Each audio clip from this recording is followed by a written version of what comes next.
तो उसमें हमारा मुद्दा ये था कि जो हमारा इंटेलेक्चुअल ग्रुप है, हमारे इंजीनियर्स हैं, ये सारे पूरे देश के करीब 23 स्टेट से यहाँ पर जुड़े और 350 की गैदरिंग का प्लान रहा और इसमें से सभी इंजीनियर्स और प्रोफेशनल थे।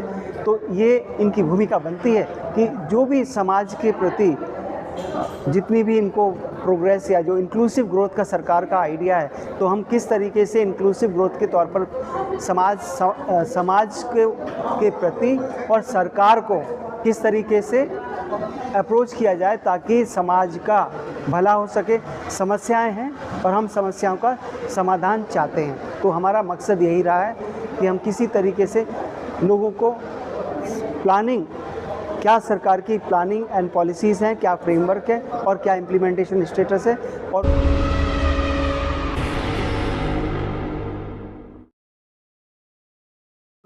तथ्यों पर चर्चा भी हुई है और समाज को कैसे विकसित किया जाए, किस तरीके से समाज की सोच को डेवलप किया जाए, कैसे छात्रों को, और मतलब बहुत सारे मुद्दों पर चर्चा हुई है, वो सब वीडियो में है। क्या कहेंगे, पहला दिन बड़ा ही मतलब अच्छा गुजरा है। परिचय के साथ। संजय सागर है, मैं सेक्रेटरी जनरल हूँ बनाई से, Baba Saheb Ambedkar national association of engineers. ये संगठन 1988 से रजिस्टर्ड है और ये इसकी 38वीं साल है जिसमें हम लोग इसकी फंक्शन मना रहे थे, इसलिए इसको नेशनल कन्वेंशन के तौर पर हमने इसको यहाँ पर आयोजित किया और इस पर हमने जितने भी सामाजिक मुद्दे हैं उनके ऊपर मैं चर्चा की और भूमिका के ऊपर मैं चर्चा की कि हमारे समाज की किस तरीके से भूमिका होनी चाहिए, किस तरीके से सरकार की भूमिका है और किस तरीके से हमारा कॉन्स्टिट्यूशन प्रोविजंस है, तो उसके ऊपर मैं चर्चा हुई। तो यहाँ पर असली मुद्दा ये था कि शिक्षा का क्षेत्र, रोजगार का क्षेत्र, स्वास्थ्य का क्षेत्र, इकोनॉमिक एम्पावरमेंट के मुद्दों पर चर्चा हुई। उसमें असली मकसद ये था कि सरकार की क्या प्लानिंग है, क्या पॉलिसीज़ हैं, पॉलिसीज़ एंड फ्रेमवर्क क्या है और उसका इम्प्लीमेंटेशन क्या है और उस इम्प्लीमेंटेशन में ज़मीनी हकीकत क्या है। अगर कहीं पर हो सकता है कहीं पर कमी और बेसी रह गई हो, तो उसमें हमारा मुद्दा ये था कि जो हमारा इंटेलेक्चुअल ग्रुप है, हमारे इंजीनियर्स हैं, ये सारे पूरे देश के करीब 23 स्टेट से यहाँ पर जुड़े और 350 की गैदरिंग का प्लान रहा और इसमें से सभी इंजीनियर्स और प्रोफेशनल थे। तो ये इनकी भूमिका बनती है कि जो भी समाज के प्रति जितनी भी इनको प्रोग्रेस या जो इंक्लूसिव ग्रोथ का सरकार का आइडिया है, तो हम किस तरीके से इंक्लूसिव ग्रोथ के तौर पर समाज के प्रति और सरकार को किस तरीके से अप्रोच किया जाए ताकि समाज का भला हो सके।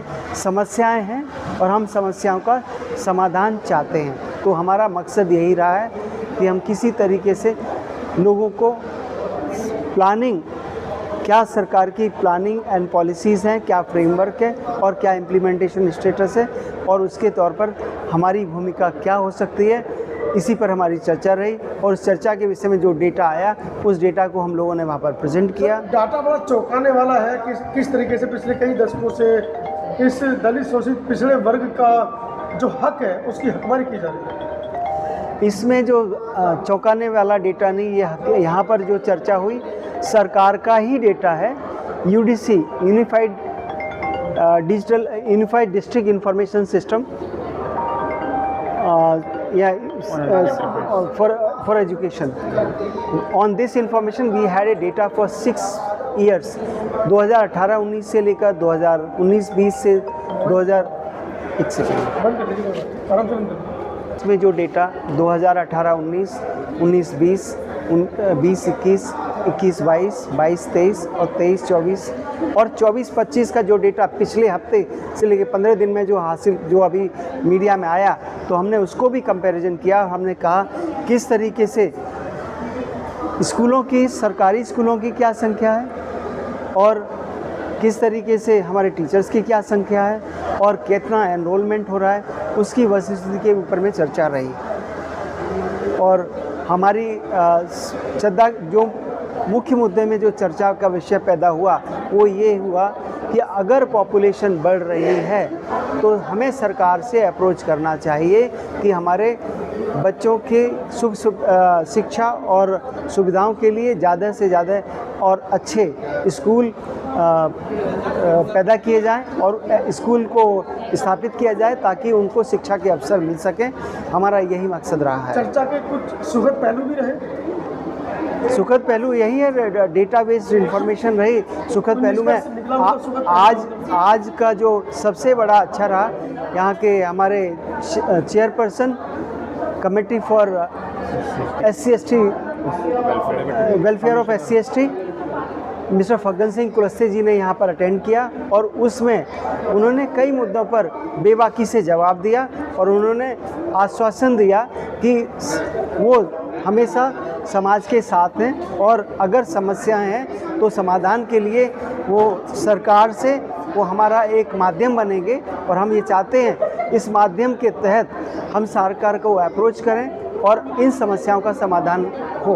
बताएं कि आगे की रणनीति क्या रहेगी सर? इस आगे की रणनीति में हम ये चाहेंगे, क्योंकि आज जो सत्ता में सरकार है, हम सरकार को अप्रोच करना चाहते हैं, प्रेशर ग्रुप तैयार करना चाहते हैं और उनको बताना चाहते हैं कि आपकी प्लानिंग एंड पॉलिसी तो बहुत अच्छी है लेकिन ज़मीनी स्तर पर इंक्लूसिव ग्रोथ नहीं हो रही है। जो इसको इम्प्लीमेंट करने वाले लोग हैं वो एक्सक्लूसिविटी का विचार रखे हुए हैं और वो एक्सक्लूसिविटी पैदा कर रहे हैं। इससे जो ज़मीनी स्तर पर है इम्प्लीमेंटेशन पूरा नहीं हो रहा है। अच्छा, इम्प्लीमेंट नहीं कर रहे हैं तो ठीक है, क्या आगे ऐसी संभावना है कि वो इम्प्लीमेंट करने के पक्ष में भी है? मैंने कहा, जिस तरीके से बाबा साहब ने कहा था कि संविधान अच्छा साबित होगा अगर उसको इम्प्लीमेंट करने वाले लोग अच्छे होंगे, संविधान अच्छा खराब साबित होगा अगर उसको इम्प्लीमेंट करने वाले लोग सही नहीं होंगे।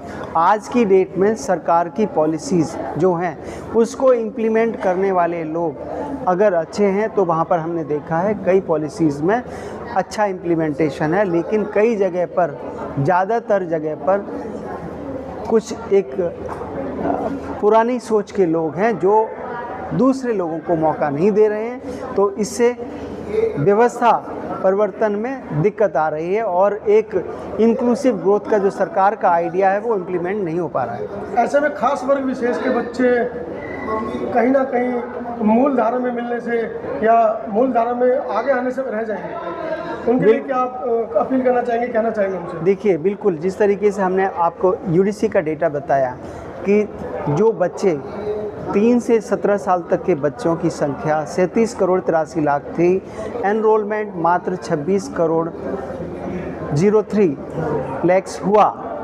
2018-19 में और वो एनरोलमेंट 2023-24 में आते आते 24 करोड़ 80 लाख रह गया।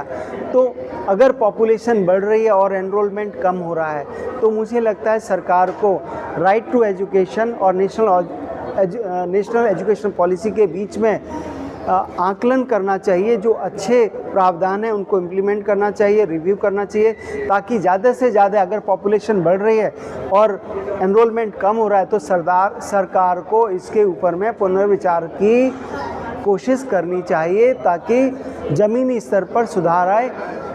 देश में अगर 66% 2/3 बच्चे 34 साल से कम हैं, हमारे देश को यूथ इंडिया कहा जाता है।